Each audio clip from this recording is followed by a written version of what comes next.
Dear students, कल हमने company law में सेपरेट लीगल एंटिटी का कंसेप्ट डिस्कस किया था और आज हम एक और बहुत इम्पोर्टेंट और क्रूशियल टॉपिक डिस्कस करने जा रहे हैं। वो है लिफ्टिंग और piercing the corporate veil. Means जो निगमीय आवरण है उसको किन परिस्थितियों में लिफ्ट अप किया जाता है या उसको कब कब हटाया जाता है। लेकिन इससे पहले आप ये समझिए कि ये निगमीय आवरण है क्या। हम जानते हैं कि कंपनी अलग है, कंपनी को बनाने वाले अलग हैं और कंपनी को चलाने वाले भी अलग हैं। प्रमोटर हैं, डायरेक्टर्स हैं, कंपनी स्वयं है।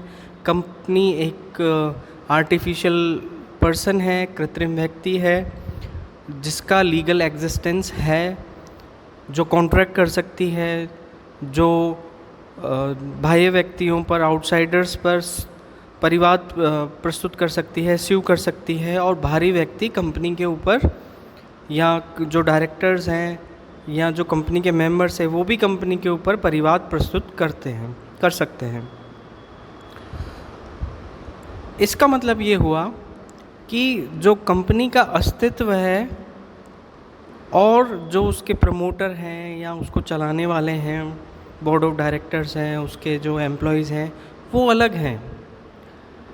और तभी तो ये संभव हो पाया कि कंपनी उनके ऊपर या वे सभी लोग कंपनी के ऊपर परिवाद प्रस्तुत कर सकते हैं।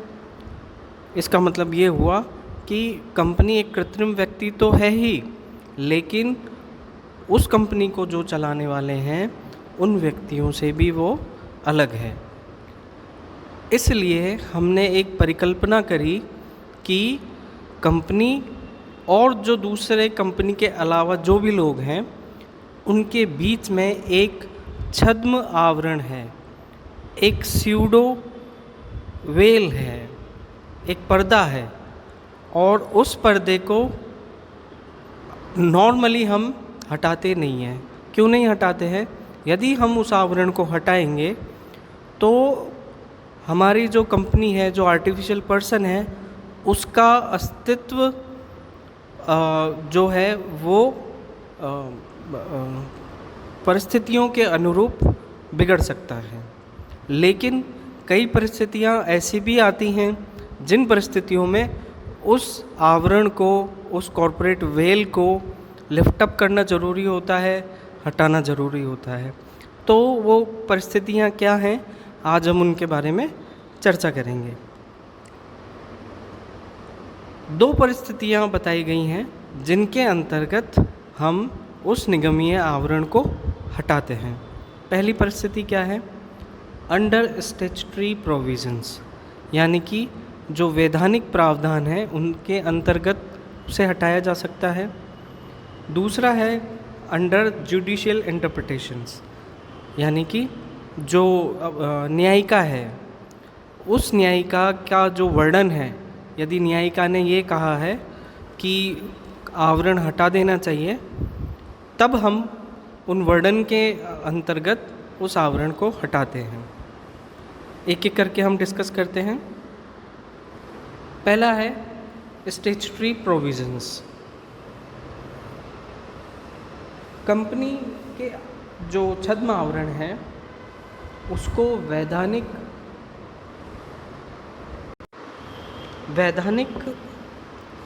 परिस्थितियों में ऐसी कौन सी परिस्थितियां हैं जब हमको वो कॉरपोरेट वेल लिफ्ट अप करनी है, वो निगमीय आवरण हमें हटाना है। इसमें पहला पॉइंट आता है incorporation on the basis of false और फ्रॉड्यूलेंट इंफॉर्मेशन।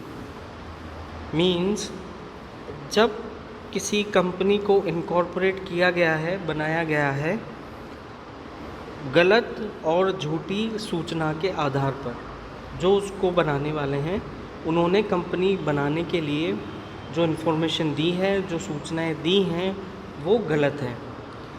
जब भी ये पता पड़ता है कि वह सूचनाएं गलत हैं, उन परिस्थितियों में उस निगमीय आवरण को हटाया जा सकता है। दूसरा इसमें पॉइंट आता है misleading statement in the prospectus. Prospectus means प्रविवरण। जब हम शेयर कैपिटल इशू करने जा रहे होते हैं तो हमें एक प्रविवरण बनाना होता है।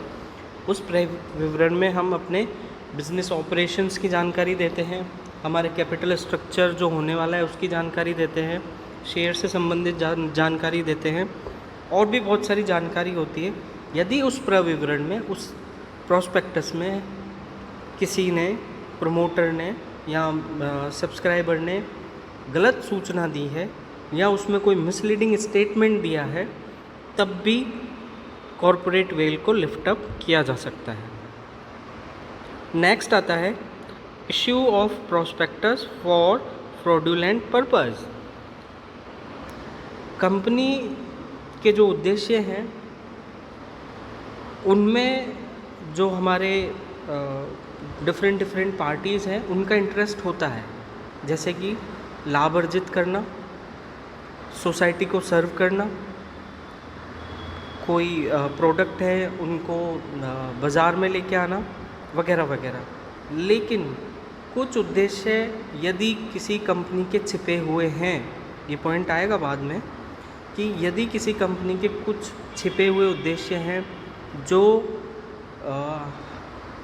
हमारे जो स्टेक होल्डर्स हैं उनके इंटरेस्ट के नहीं हैं, या जो हमारी पॉलिसीज़ हैं, जो राष्ट्र नीतियां हैं उनके खिलाफ हैं, यदि ऐसा कोई पर्पस है उनका, ऑब्जेक्टिव है उनका, तो उस केस में भी कॉरपोरेट वेल को, निगमीय आवरण को हटाया जा सकता है।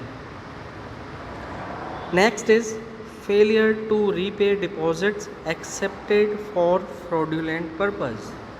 यदि हमने गलत पर्पस के लिए यदि जमाएं स्वीकार की हैं व्यक्तियों से, निवेशकों से, और उसको वह कंपनी वापस नहीं दे पा रही है, उस केस में भी निगमीय आवरण को हटाना होगा। नेक्स्ट आता है होल्डिंग एंड सब्सिडरी कंपनीज। हम जब क्लासिफिकेशन पढ़ेंगे तब होल्डिंग और सब्सिडरीज कंपनी के बारे में विस्तार से चर्चा करेंगे, लेकिन यहाँ पर ये जानना ज़रूरी है कि होल्डिंग और सब्सिडरी कंपनीज दोनों ही अलग अलग कृत्रिम व्यक्ति हैं। लेकिन यदि होल्डिंग कंपनी अपने फाइनेंशियल स्टेटमेंट्स बनाती है तो उसे अपने फाइनेंशियल स्टेटमेंट्स में जो सब्सिडरी कंपनी है उसके भी फाइनेंशियल्स को इंक्लूड करना होगा। यदि वो ऐसा नहीं करती है या कोई दूसरे उसके उद्देश्य हैं, तो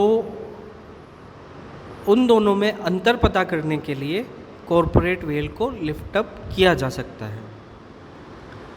नेक्स्ट आता है investigation of ownership of a company. कभी कभी परिस्थितियाँ इतनी कॉम्प्लेक्स हो जाती हैं, जटिल हो जाती हैं, कि ये पता करने के लिए कि कंपनी के वास्तव में ओनरशिप किसके पास है। कंपनी अलग है लेकिन कंपनी की जो ओनरशिप है वो है किसके पास, ये पता करने के लिए भी निगमीय आवरण हटाया जा सकता है। नेक्स्ट आता है investigation of the affairs of the company. Company अपना बिजनेस कर रही है, बाज़ार में उसके प्रोडक्ट्स हैं, सर्विसेज हैं, या जो भी इंडस्ट्री में वो काम कर रही है, सब ठीक है। लेकिन यदि ये कहीं से भी सूचना प्राप्त होती है कि जो कंपनी है वो अपने छिपे हुए उद्देश्यों पर भी कार्य कर रही है, तो उस केस में भी कंपनी के अफेयर्स, जो कंपनी क्या कर रही है, किस प्रकार कर रही है, मैन्युफैक्चरिंग किस प्रकार कर रही है, मैन्युफैक्चरिंग के लिए फ़ंड कहाँ से आ रहा है, अथवा इससे जुड़े हुए जितने भी प्रश्न हैं उनका उत्तर जानने के लिए भी निगमीय आवरण को हटाया जा सकता है। नेक्स्ट आता है फ्रॉड्यूलेंट कंडक्ट ऑफ बिजनेस। जुड़ा हुआ ही है पिछले पॉइंट से, लेकिन फ्रॉड्यूलेंट वो पूरी तरह है, पार्शली है, फुली है, ये पता करने के लिए भी निगमीय आवरण को हटाना ज़रूरी हो जाता है अकॉर्डिंग टू स्टैट्यूटरी प्रोविज़न। जो हमारे वैधानिक प्रावधान हैं उसमें ये व्यवस्था है कि यदि फ्रॉडुलेंट बिजनेस हो रहा है तो निगमीय आवरण को यानी कि कॉरपोरेट वेल को लिफ्ट अप किया जा सकता है। Next is non payment of income tax. Company के ऊपर कॉरपोरेट टैक्स लगता है और उसको तय समय सीमा में चुकाया जाना चाहिए। यदि कंपनी ऐसा नहीं करती है और जो इनकम टैक्स डिपार्टमेंट है वो बार बार उनको लेटर भेज रहे हैं, नोटिस इशू कर रहे हैं, लेकिन फिर भी वो नहीं चुका पा रहे हैं, तो जैसा कि प्रावधान में कहा गया है कॉरपोरेट वेल को यानी कि निगमीय आवरण को लिफ्ट अप किया जा सकता है। नेक्स्ट लेक्चर में हम जानेंगे कि जो जुडिशियल इंटरप्रिटेशन है यानी कि जो न्यायिक वर्णन है उनमें कॉरपोरेट वेल किन किन परिस्थितियों में कॉरपोरेट वेल को यानी कि निगमीय आवरण को हम लिफ्ट अप कर सकते हैं। Thank you.